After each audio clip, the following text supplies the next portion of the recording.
So please welcome Paul Murphy, who's from Kantar and is going to take us through how these apply to our categories. Thank you. I look at the stage and I think, maybe not. Maybe not. So that wouldn't be very good, would it, with a thing? So I didn't actually know what Byron was going to present at all. Well, only generally. I didn't realise we can do the advertising stuff. But what I thought you'd really like to see is, you know, your brands with those kind of laws, and do they apply? So actually get the real kind of figures down in it all. I've put up a lovely. I like to see Byron. He put a microscope up in there. My microscope is actually about detail today. So there's a little bit of detail, yeah, which I thought this is an ideal room for detail as well. But it's going to be a little bit about detail. So let's get started. I thought I'd show you that. Yeah. And I just thought, imagine if the Andrex puppy could talk and speak, what would he say now? Yeah. What would he say? Yeah. We tried that. Yeah, he tried that. I know. Sorry, but surely he would. Surely after listening to all this, he'd go, "You aren't loyal to me." That's what the whole kind of point is, isn't it? You know, that's the whole kind of whole idea. Surely that's what he'd be saying. So how factual is he or not? Is the first question. So let's start with a quick number. So loyalty to Andrex in the last kind of year. How many of your buyers are 100% loyal? All they've done for the whole kind of year is bought Andrex. How many? Zero. 5%. 5%. Anyone? Any higher or lower? 18%. 1. So again, this is what I kind of do for a living. This is what the data kind of does. The answer? 15%. So 15% of your buyers buy 100% kind of Andrex loyal. If you go and look at kind of Byron's work, he will say the average brand everywhere is 11%. Yeah, there you go. So and how much volume do they account for? So how much of those sales do they account for? 15% of your buyers, all they do is they buy Andrex. How much are they going to account for? 40. Oh, good, 65. Let's have a look. Just 24%. All right, so this is one of these classic ones where actually that's quite high. When you look at a lot of brands, that 15 to 24 is actually quite high. Usually it's a little bit lower. But you just kind of get this idea, these loyal people, surely they must be buying me all the time. That's what they kind of do. They give me loads of volume. Yeah, but remember, I've got 76% of volume from 85% of your buyers. Now, a lot of people talk about this in a different way, don't they? They talk about like an 80-20 rule. Let's imagine I could pick the 20% of your heaviest buyers. What do they look like versus the other kind of 80%?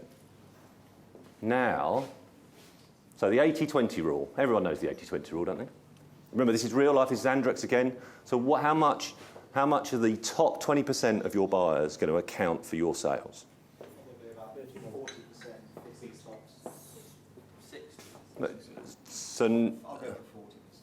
yeah?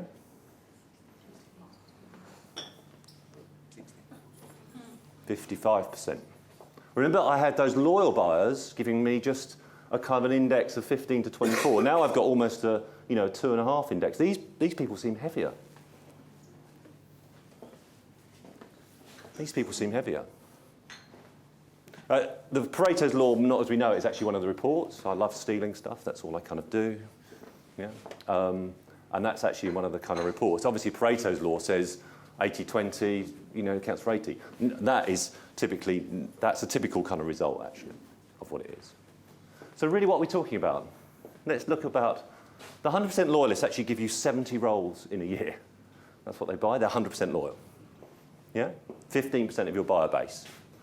But then go and look at your top 15%, or indeed your top 20%, so an equivalent ones, but just try and choose the people who really are worth more to you. What do? They give you 168 roles or 189 roles, the top 15%, but they're not loyal. They're 70% loyal or 74% loyal. 30% of their other products go elsewhere. Or in my world, 50 other roles.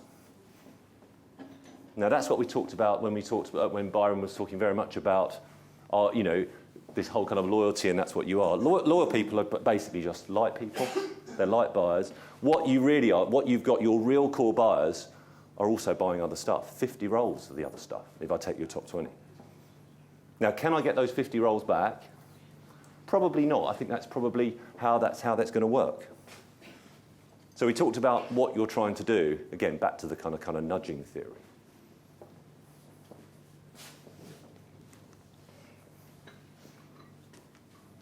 There are times when normal is what you want to hear. And those figures I've just given you means Andrex is a completely kind of normal kind of brand. Everyone talks about something special. No, that's normal given its size, which is enormous. In the big scheme of things, Andrex is obviously one of the biggest brands out there, with, which we'll see in a minute, 50% of the population buying it in a year. We've just done a study across the world, actually, and there's not many brands. Actually, the biggest brand in the world, based on our study, based on the most number of shoppers. No. Colgate, 65% of the population, world population. Yeah. So there's buyers available still for everyone. What you don't want is uniqueness. Uniqueness in our data, when you see kind of things that are very loyal, typically means a small brand. That's what we're seeing. So we talked about how normal is Andrex. So here's how all brand sales are constructed. We saw it in our TNS data, our old TNS data. Those horrible attitudinal people. That's what they kind of do. Not behavioural stuff. So here's Andrex sales. We've got a chart which is on the kind of X scale, how many brand trips you're going to make of Andrex in a year. On the kind of Y scale is how many households buy. So we've talked about this before. What's the most popular behaviour of buying Andrex in a year? Most popular behaviour? Not buying. Not buying. The next most popular behaviour? Buying once. The next most popular behaviour? Twice. That's what you're trying to do. That's how brand sales are constructed. We tend to talk about two measures. I put a little arrow there on the Andrex, so that's on average 5.5 times per year. Yeah? And then we add up all the other stuff to say, oh, that's about 50% of the population. How normal is that? Should we just show you what clean Velvet looks like? So here's Velvet coming.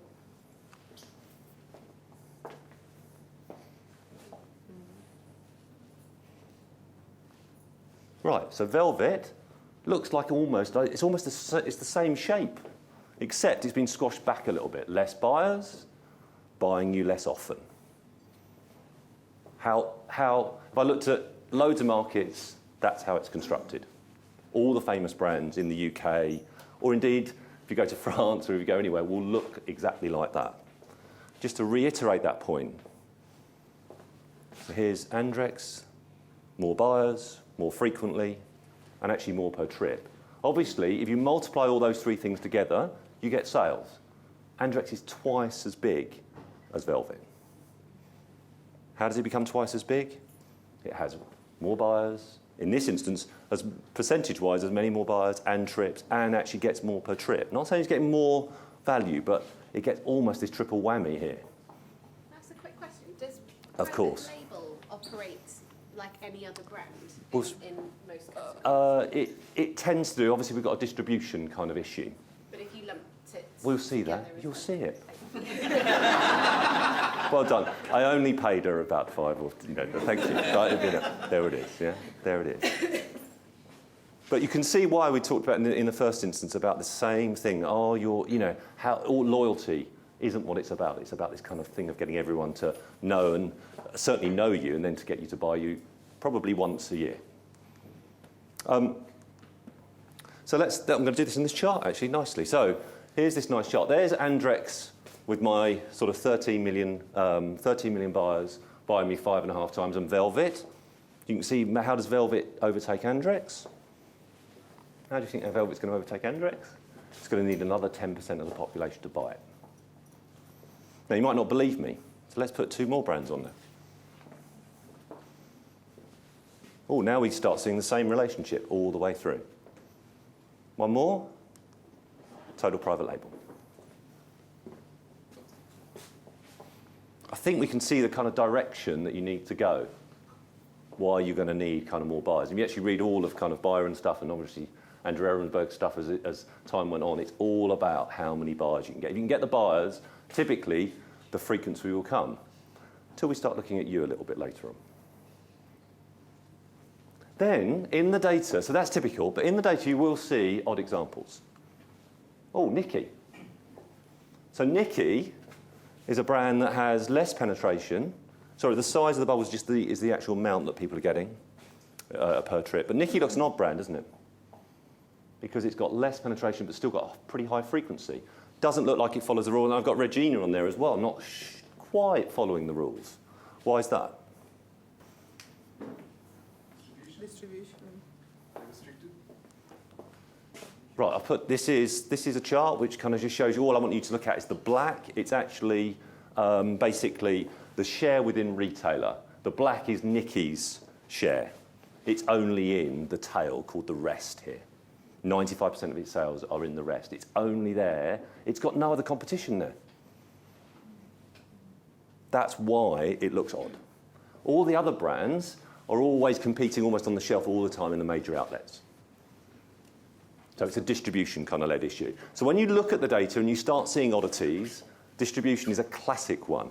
There are other oddities though in terms of when you see it. So good examples in the UK would be things like functional brands. So good things like Benecol in the Benecol and that marketplace, that functional marketplace where you basically have to go and actually you want to take loads of it to kind of reduce your cholesterol, looks very different to a Flora. If you go and look at Yakult in that kind of market, looks very different, looks more like a functional food than Actimel. So there are other partitions in other marketplaces. 2 other markets. So here's Kleenex within facial tissues. Again, the actual size of the bubble now is actually the size of the brand overall, okay? But what we've got here, if you want to read the chart as well, read the chart downwards, so it's almost in order, Kleenex, Tempo then would be the next one down. But I really wanted you to highlight Velvet versus Kleenex there. So basically, I've got a scale. So Kleenex, 40% of the population buying it 4.5 times, yeah, versus Velvet, 10%, 12% of the population buying it twice. So how does it beat Kleenex? It needs many more buyers. 8, you've got a scale there of times 8 versus a scale of times 2. Buyers, again, is what it's all about in your market. And I would say 40% penetration, that's 60% who don't buy you. Yeah? There's a lot there in terms of trying to grow categories, for example. Next one. This is pretty unusual. So what I've got now is the same sort of pattern, except Pampers. You see Pampers in there.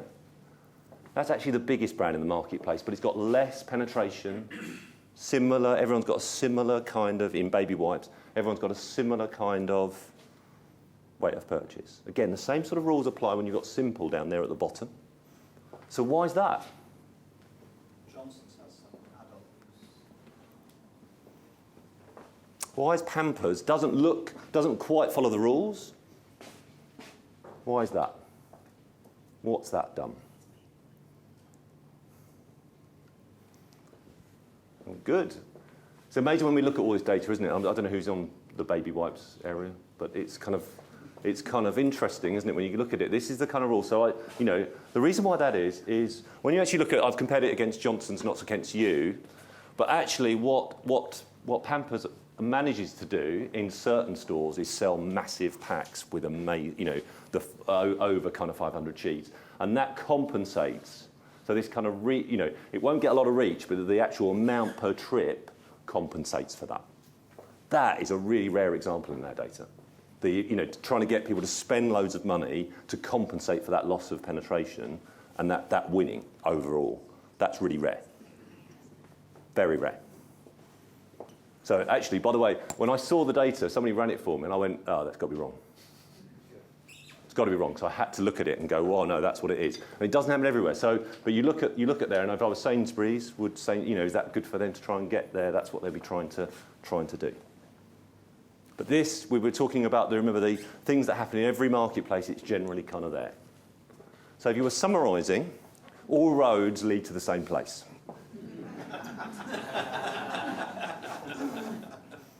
Everything leads to the same place. More buyers. What are you doing to get more buyers? And whoever wins that battle will kind of win. Now, the first thing you might say is, where do I get those buyers from? If I'm not winning in a kind of category. So I wanted to show you the kind of competition kind of idea.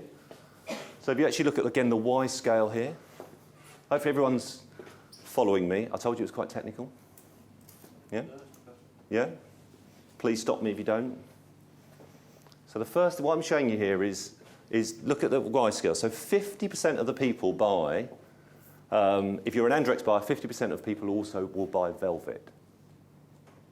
50% in a year. Wow. So we've already seen that kind of loyalty. That's an amazing amount, isn't it? So everyone talks about, well, I've got this, you know, we're all in sort of over here and over here. No, everyone, your buyers are somebody else's buyers who sometimes buy you. I'll put a line on there because you'd say, well, that's you know, I'd expect, given the size of that brand, 40% to buy it. So actually, it's a little bit more than 50% versus 40 is more than you'd expect. I'm going to put the other brands on, and I want you to look at the big one, which is the private label. So private label, actually, at total level, so 60% of people actually buy Andrex and private label in a year. So all this point where people go, oh, I'll go and try private label, that's it now, I'm finished. It's happening all the time. We would expect perhaps more than that, up at the 70% mark, given its size. So it's less than you'd expect, but still that's the most popular combination you'll find in the data. People buying private label and Andrex. This whole idea that they're separate kind of markets or separate areas, probably not. Less than you'd expect, but still the most popular kind of behaviour. So you are going to win amongst everyone more than you'd expect against Velvet. But in overall terms, I would say more against private label. Okay? Is that varied by retail? Not really. But obviously we can go and look at that. But not typically. Obviously it depends on the competition within the retailer.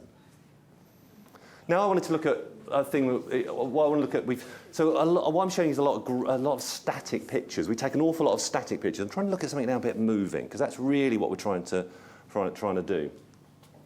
And this is we've got penetration and purchase frequency, and it's your last 5 years of Andrex, yeah, moving across time.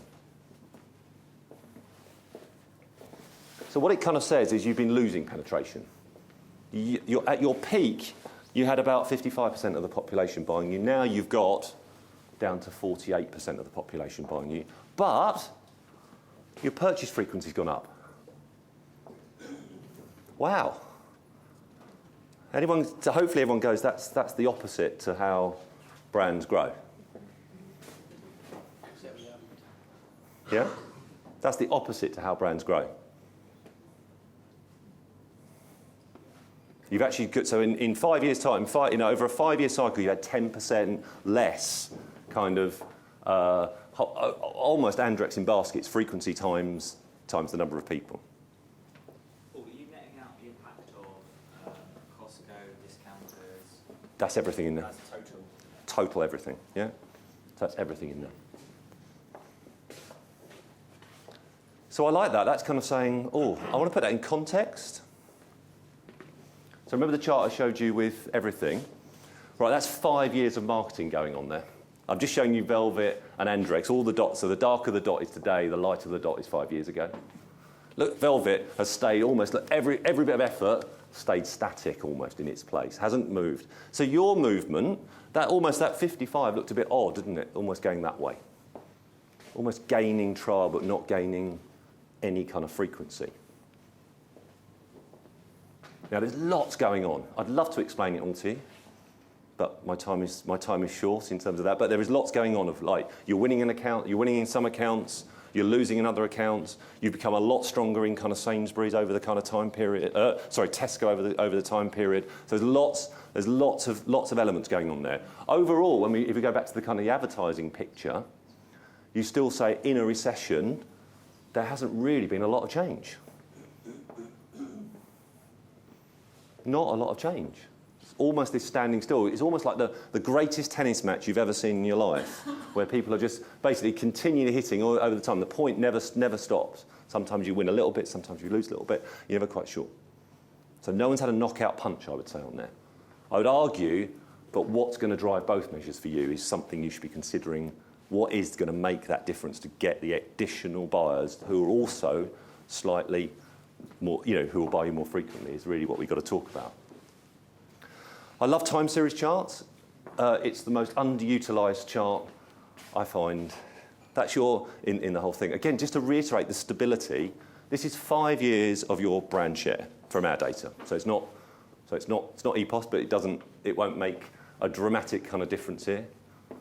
My points are on this, which is look at all the effort, but underlying it all, the brand is completely stable for me. No trend change in 5 years.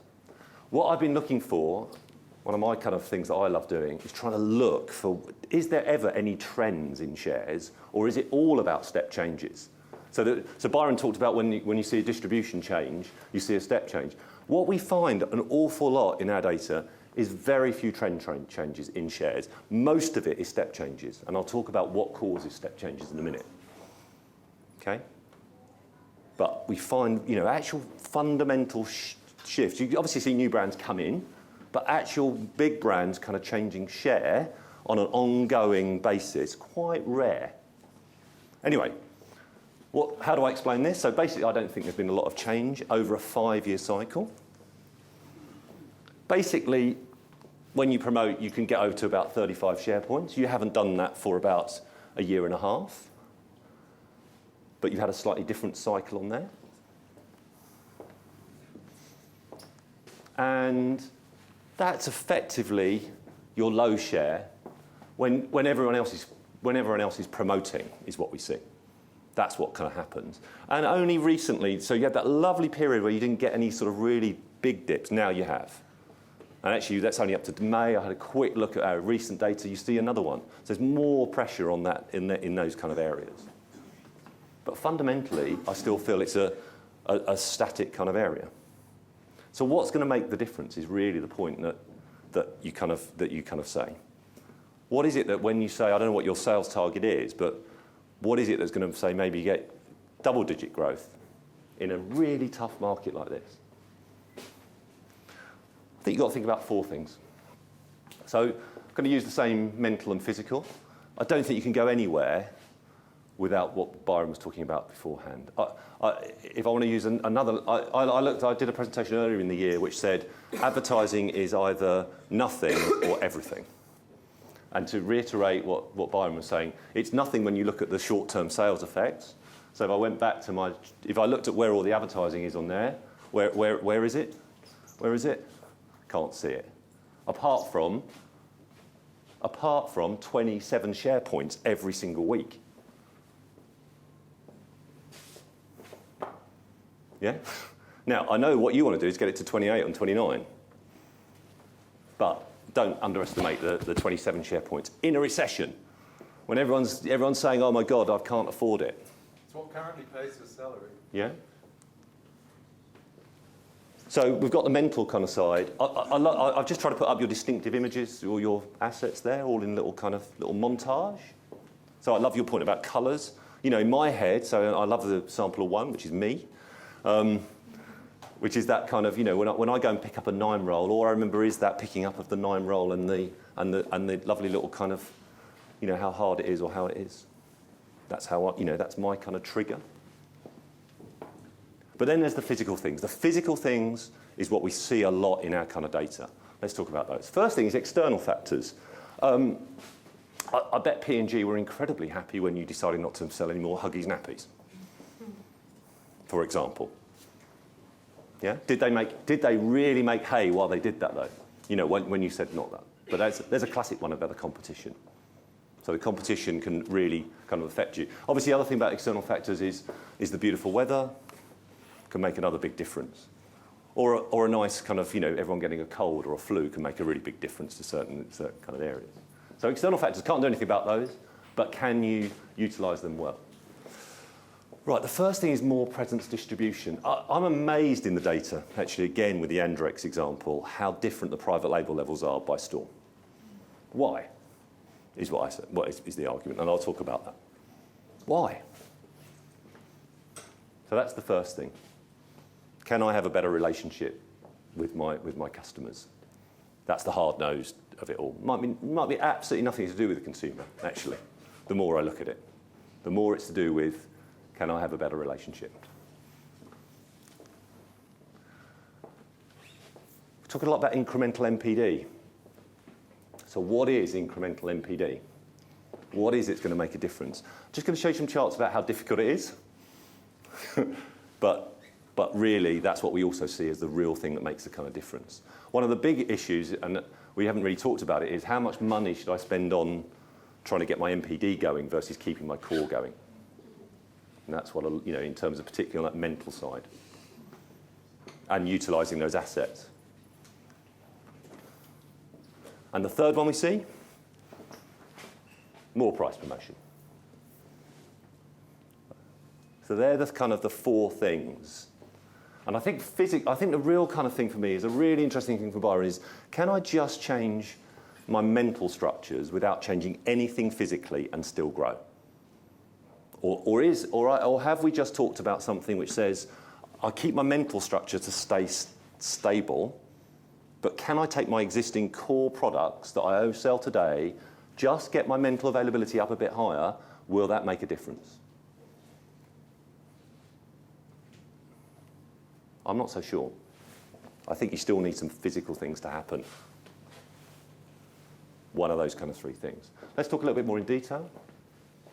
Here's my, this is the 10-year chart for private label in this country. Total, in all the 4 stores. It's things you'd never predict during a recession. So recession starting in 2008, arguably forever. After that, private label levels are down. So all categories? All categories. Private label levels are down. Did you see brand volume on deal increase in that? What you've seen during that time is the increase in the value lines. So that's a value chart. Yeah. So what's happened is the retailers going, I'm giving you more value lines. Overall, value hasn't increased. That's the number one reason in there. The other thing that's interesting there is the range at the end is between like 46 to kind of 51% share. Yeah? 41 to kind of 6. Now, when you go and look at the toilet tissue market, and again, obviously go and look at these for the other markets, you see that the range, so in Asda, it's nearly 60%. In Tesco, it's 40%. In Morrison's, it's kind of, 25%. So, and I've put the lines up there to show you the differences for the overall kind of marketplaces. So one thing I would definitely be working on is, and I know this is a one-way equation because the other ones could go up, but you obviously are trying to force one thing through. So one thing you try and do is obviously try and reduce that down. Why is it that high? I don't think it's to do with the shoppers. It's the way the setup of the store is. If you could do that, if you could do both those things, that's a 3% gain of overall Andrex. Now, I know that's a one-eyed equation, because you could say, I won't push those ones up. But that's what the job is. Actually, I just put a nice little thing in there as Iceland. Iceland, you get your normal 30% share, that's another 2%. You slow but sure. This is like the battle at the coalface. Yeah. Now, I think you could create arguments there to say that's, how to kind of make that happen. You look at, so you go, store loyalty is exactly like brand loyalty. So how many people who are Asda shoppers also shop in Tesco or also shop in Morrison's and Sainsbury's? in a 12-weekly period? So how many people will shop in Asda and a Tesco in a 12-weekly period?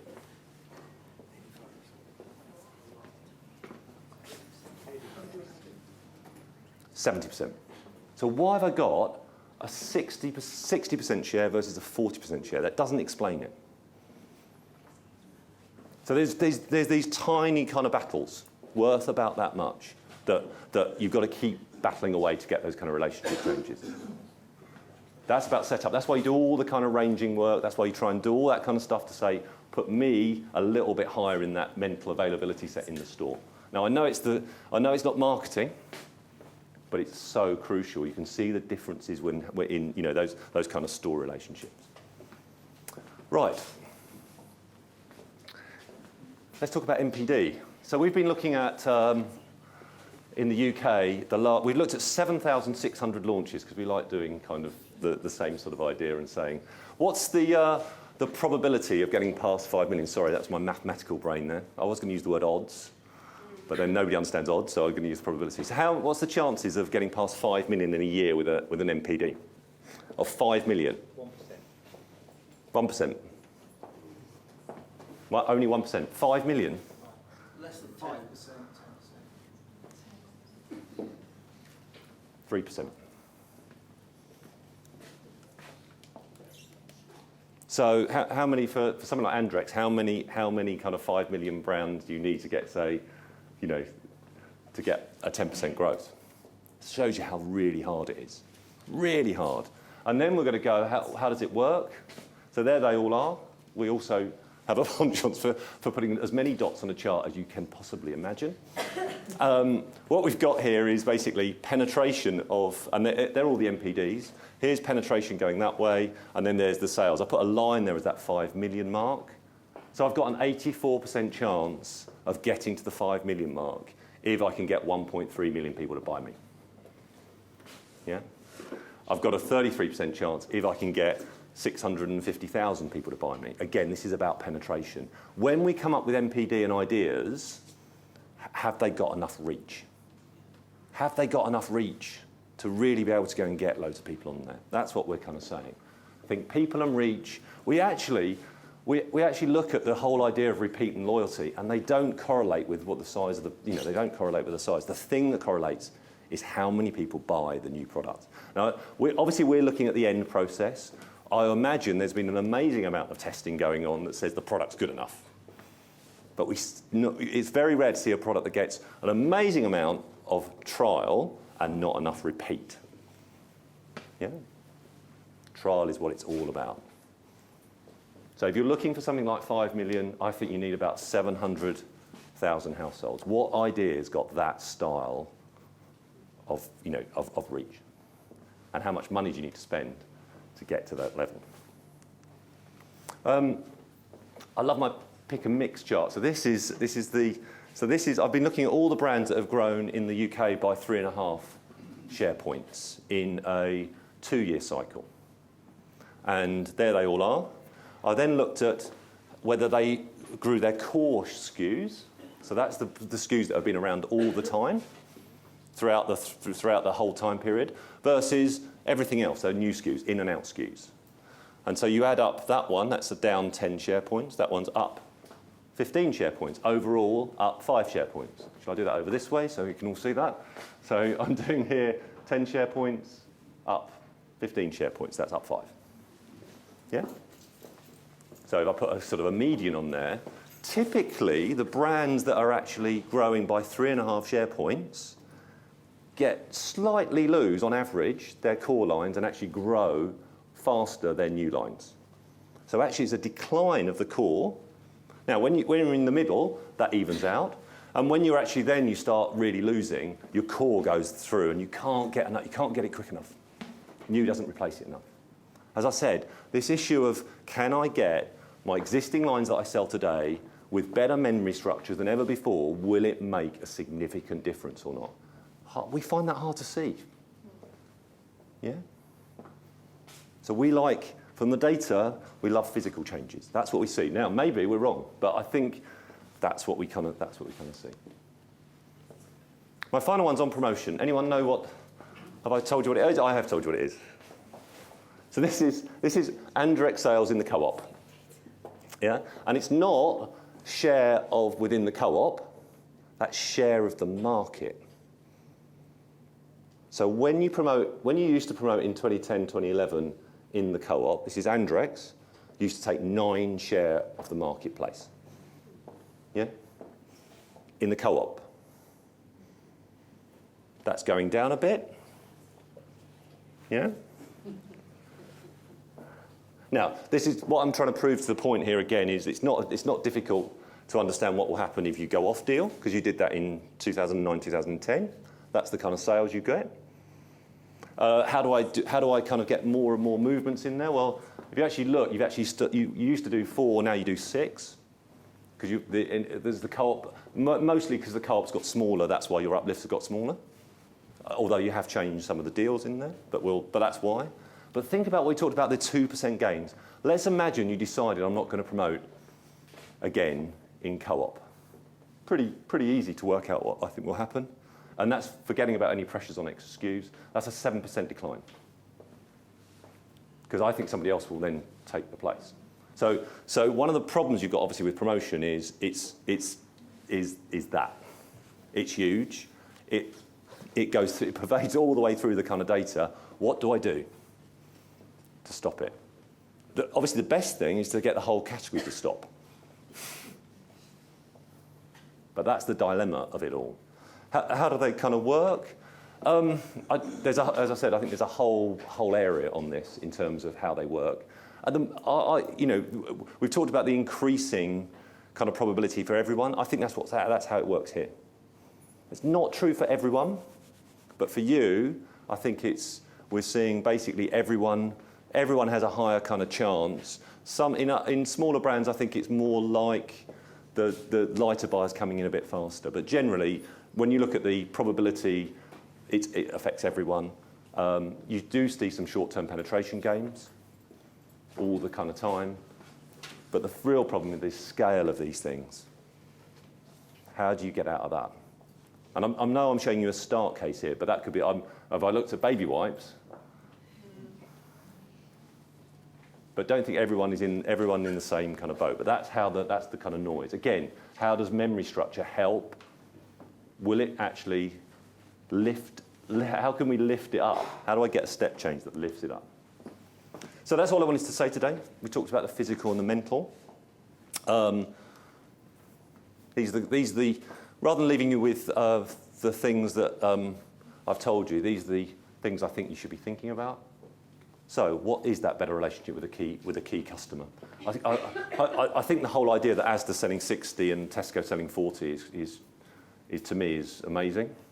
20% kind of difference. That's just about setup, where actually they've got the same shoppers.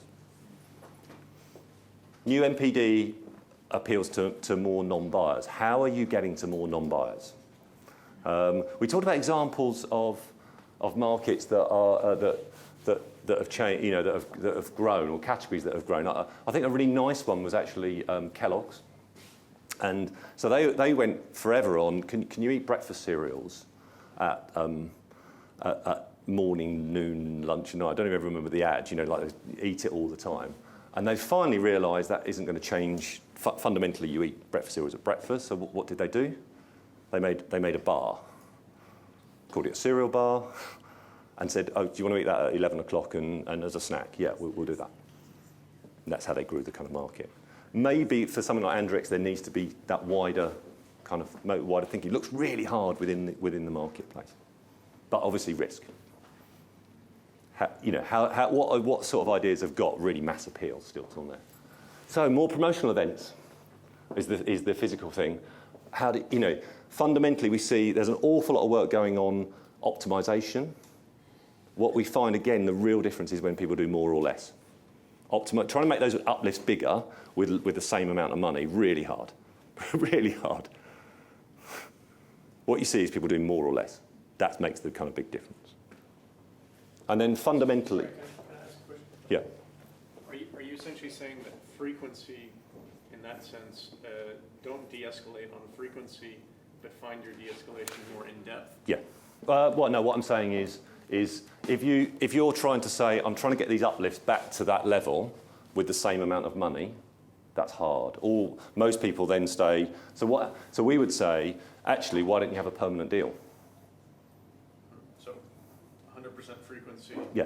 at a lower depth. Yeah. Yeah. And good examples of that would be Activia, in those in the yogurt kind of marketplace. A very, very good example. Almost back to the Muller strategy. The problem with it is 18 months down the line where you go, what do I do now? But we do see that a lot. Oh, wrong way. And then, this whole idea of advertising, unbelievable. You can't get away from it. It is the core. That's why I put it at the core.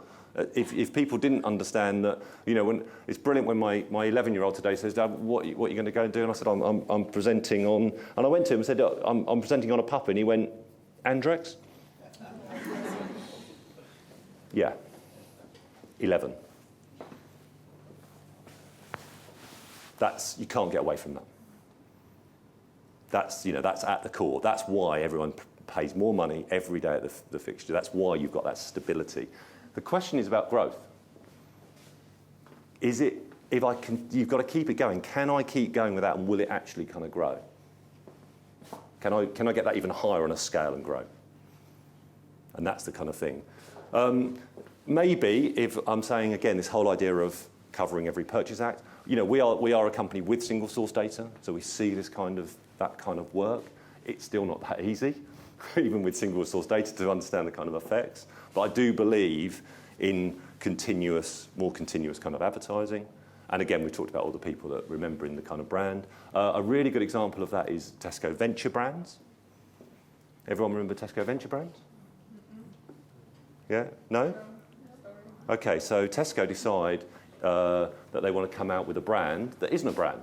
So you go to the store, it's literally called You as a yogurt brand. You can tell I like yogurt. But use the kind of brand. They didn't do any advertising. They just put it on the shelf, got maximum kind of distribution. First week, on deal, sold more than Muller. Now, looks like dead after about 18 months. It's one of the really nice examples of without something else, why would I buy it? And it looks like all of them are a bit like that. So it's not just in yogurt. There's in pet food. There's chock-a-block in chocolate, in ice cream. Really, really hard without that other kind of element. It's a really good example of it all.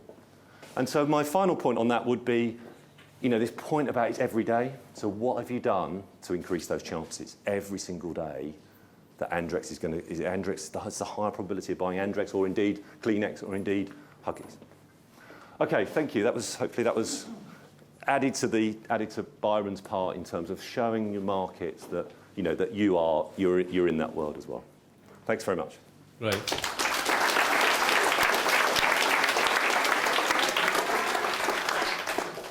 Don't go away just yet. Any questions for Paul, please? No? Oh, good. I just want to dig in a little bit on the role of innovation and new products. So Yeah. one of the things that we're looking at now is focusing more on our core. What we've done in the past is launch new flavours of Andrex and Scottex and other places as well. Yep. And essentially we're kind of really focusing on probably going to a more kind of traditional memory structures, reach, mental availability sort of model. And our view was that innovation and those kind of new flavours weren't really necessarily bringing massive change in terms of new people coming in. They were just, renovation. I guess it was people were kind of dispersing across the variants rather than necessarily bringing totally new people in.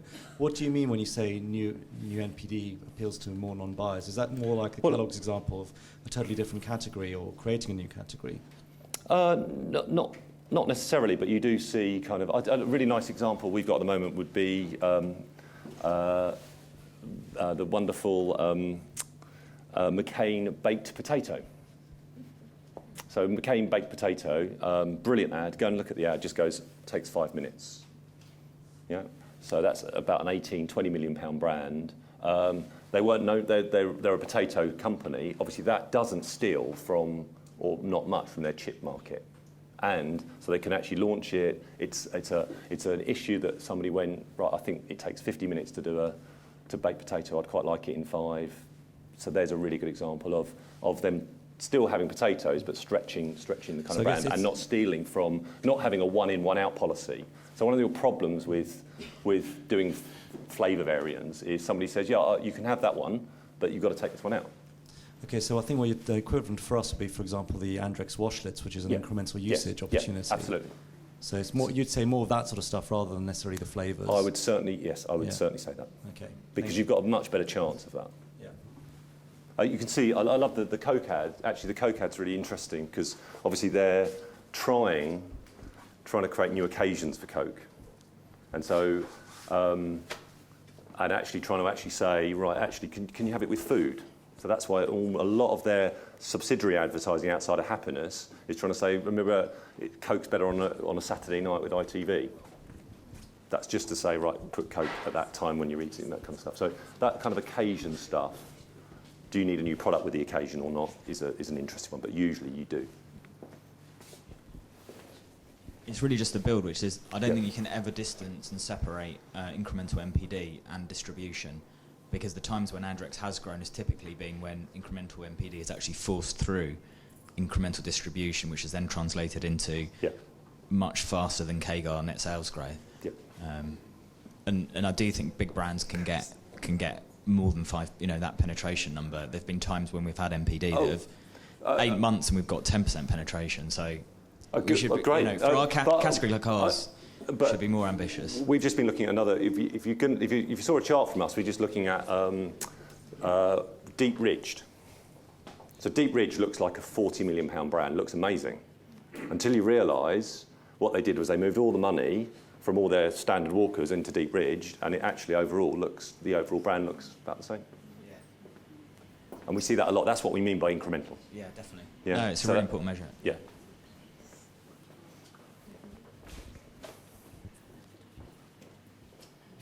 Hi. You talked about how it all comes down to more buyers, and if you really want to grow, that's where you've got to go. Imagine a situation which is not far from the truth, where you have 3 big brands, and they all have pretty similar penetration, so 45, 48, 50. Yeah. Unless you assume that each brand, they have very loyal people buying them, and they're all different shoppers, which is not the case. So it won't be the case. It won't be the case. So how are you actually going for extra buyers unless you're going for buyers who are only buying private label? So how do you grow your brand if your penetration levels is very similar to the competition and all buyers are buying all brands? So, and you need to go for more buyers to grow your brand. So how do you actually do that? Isn't it then about getting more frequency in that case? There's always, so categories are really. I'll brilliantly avoid it for a bit and then come back. So categories are a really interesting one, isn't it? In terms of, when you look at massive categories, all it can do is grow frequency. So if you're a big category at 90%, 90% of the population buy it, what can I do? I can only kind of grow frequency. So at some level, there you're going to see a frequency kind of change. I would still say at 50% of a brand, it's still got 50% that hasn't bought. You're not at that category level yet at the moment. And it's arguably why it's hard to grow categories, because so many, the big ones are actually at that kind of level. Everyone kind of buys them. Yeah. Presumably it's an annual figure? Yeah. So, your monthly penetration is high. Yeah. I agree. Thinking more private label being the one that you're going to get buyers from. Well, you've got to get it from everyone. That's what I was trying to prove on the chart, that even though it's slightly less than expected, it's still the biggest thing out there, and you're still going to get a good share from those. And that's typical in so many markets. So I still feel you've still got to go, right, actually I've got 50% of people don't buy me in a year. What am I doing to try to attract them? And are most of them still buying private label? Probably. But so what are you going to do?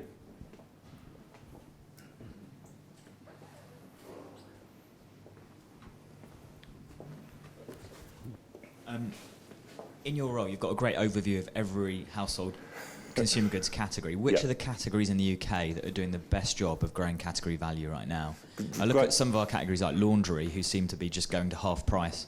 And so which are Well- the ones that are doing really well? I was asking, actually Dave's here. Dave's a toiletry expert. I'm going to put him on the spot. So we were talking about hair.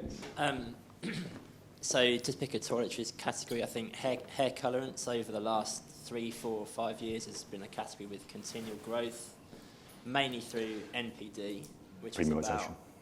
bringing along better or more expensive ways for the consumer to buy a colourant. So there's a 10-minute product that gets you to colour your hair quicker. There's a foam product.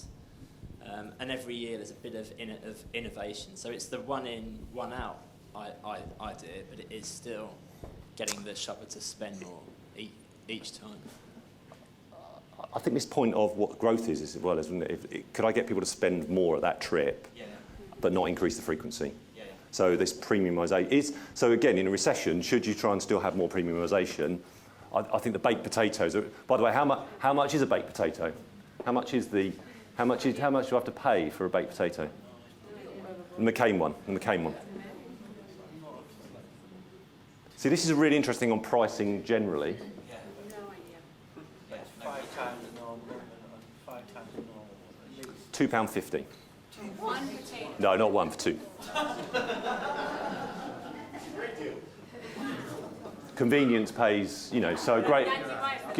Yeah, convenience. So we still see premiumisation as a route, as a way to go forward. And what's really interesting is no one knows the price of. But I deliberately did something you're not into. You don't know the price of anything. You only know whether it's what's expensive or what's not expensive. And remember, the biggest trend in the marketplace is still the pound level. So that's the other engineering issue that's really going on, which is one of the that's the what do you get for that? What do you get for a pound?